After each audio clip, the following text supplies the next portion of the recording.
Hi, my name's Phil. I like talking about politics, and in this video I like to discuss the news that emerged over the weekend that Boris Johnson has kindly agreed to scapegoat a load of his own staff in order to save his skin. It's nice, isn't it? The operation, which was first reported to be called Operation Save Big Dog, not actually kidding either. But first, if you'd like to be notified of daily news and politics, please subscribe to the channel and click the bell notification icon. So the behaviour, of course, is only shocking to people who somehow weren't aware that Boris Johnson never accepts responsibility for anything. On several occasions, the Prime Minister has said in Parliament, after a number of cock-ups, not just relating to this, that as Prime Minister he takes full responsibility before launching into a statement that removes himself completely from that responsibility. For a long time, some Tory MPs who have tried to support Johnson have urged him to have a clear out of staff at number 10 because he has surrounded himself with sycophants. As does any leader, Johnson needed people who would tell him that his brain farts won't actually work and what actually needs to be done to maximise successful outcomes. But the clear out being proposed here won't do that. It's making scapegoats of a few people in order to transplant the blame from Johnson onto others. Note how when it was reported that an apology had to be offered to the Queen last week for partying into the early hours the night before Prince Philip's service, it was a spokesperson from number 10 who was reported to have offered the apology, not Boris Johnson himself. The idea that after this scapegoating, Johnson will get in some competent officials with the backbone to stand up to him when needed is fanciful to say the least. And several of the Sunday papers were calling this out for what it is on their front pages. You know, that the left-wing Observer was doing so is no surprise, but the Tory-supporting Sunday Times called out Johnson's cowardice and the Sunday Telegraph front page, though not attacking this operation on the front pages, certainly fired both barrels at the rules breaking. For a second, I even thought the Sunday Express was having a pop. PM ditches all rules, its headline began, with all underscored. But they were trying to make out that it was a good thing because it applied to the rules to protect ourselves from a deadly virus. But in the context of the source of Johnson's complete collapse in the polls, it was very unfortunate wording, I thought. Because this has ultimately been Johnson's problem. He's not crashing and burning because he tried to starve hungry children. He's not in trouble over breaking manifesto promises on taxation or international development. He's certainly not getting it in the neck for throwing our rights and freedoms onto the bonfire of Brexit, or tanking our economy, dumping crap into our waterways, or even allowing many tens of thousands of unnecessary deaths as a result of the pandemic. He's getting away with all of those. The reason that Johnson is now vulnerable, mortally wounded even, politically speaking, is because he does not consider any rules apply to him. At the weekend, a correspondent learned of another example of this from a staffer at number 10, how during Johnson's second period of isolation, I think it was, they made a channel for him from his flat to the office, but he still kept trying to go into other people's offices to say hello. They'd gone to trouble to make sure that he could get from his living space to his working space without bumping into people when he's supposed to be isolating, but he still just kept barging in on people. They described having to use 2 chairs to make a sort of puppy gate to stop him getting in. Obviously, we'd never found out about that, you know, and if it weren't for the rest of the scandals, and it's hardly likely to have brought him down if we had. Even complaining about being on a salary 5 times the national average and pleading poverty wasn't turning his new working class supporters off him. This is a man who thinks he's so hard up that he got donors to pay tens of thousands of pounds a year for his expensive posh takeaways, and another donor to stump up much greater sum of money to redecorate his flat because he was too skint to do it himself, apparently. But news broke of these before his decline in the polls, so he was even getting away with those.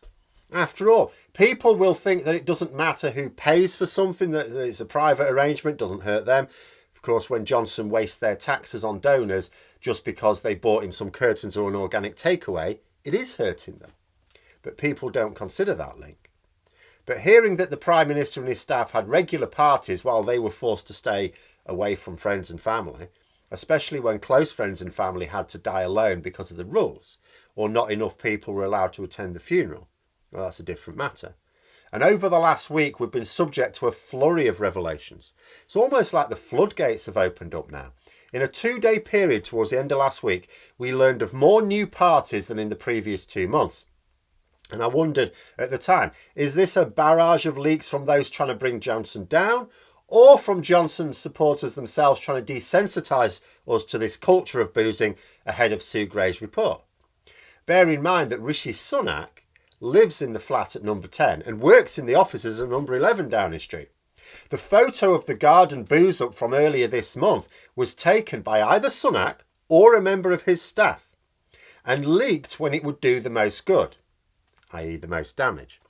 There is every reason to believe that Sunak would have leaked damaging information if he feels the time is right to jettison Johnson.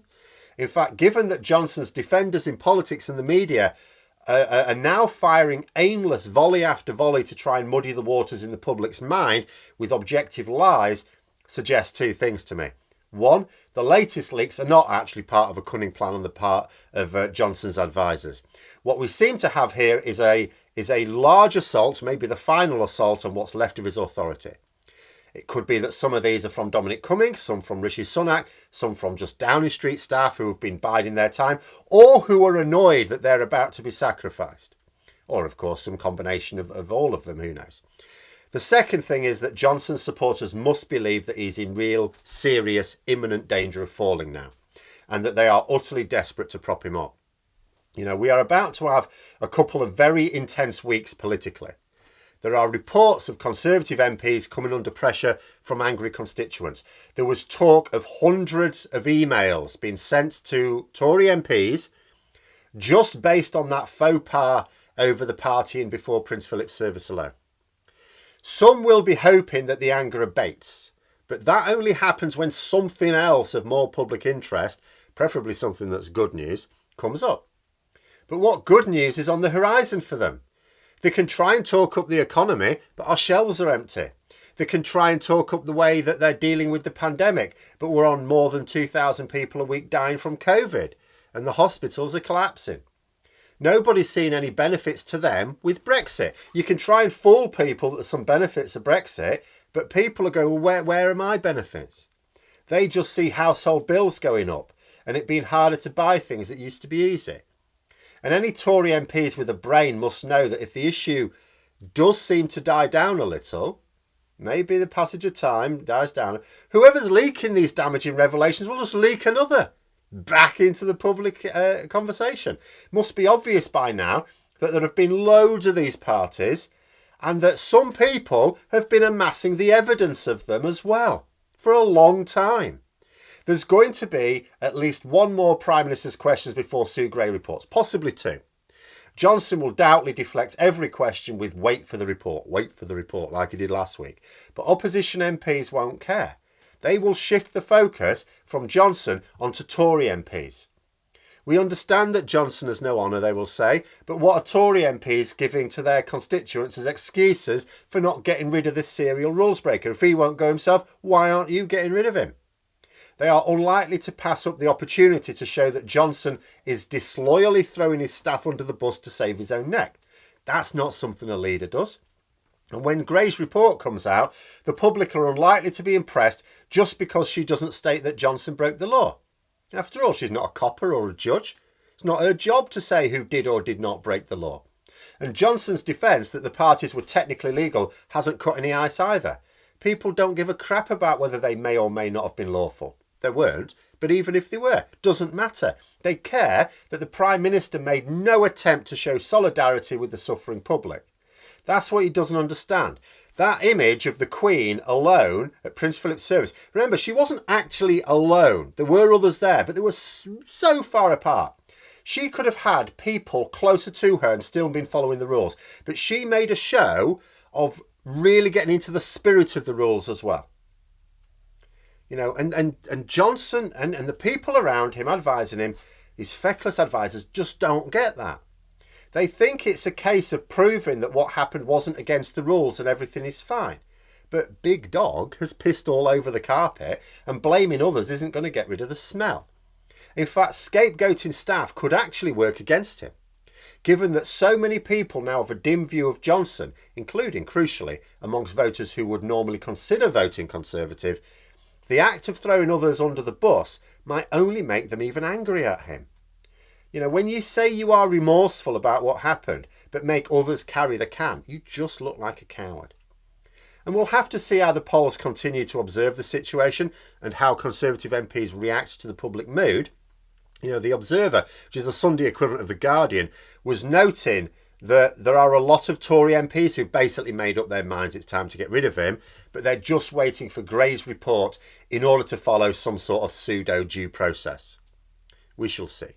But if they are, they'd better hope the report comes out quickly. It's believed to be coming out at the end of next week, I think the end of next week. But there's no firm date.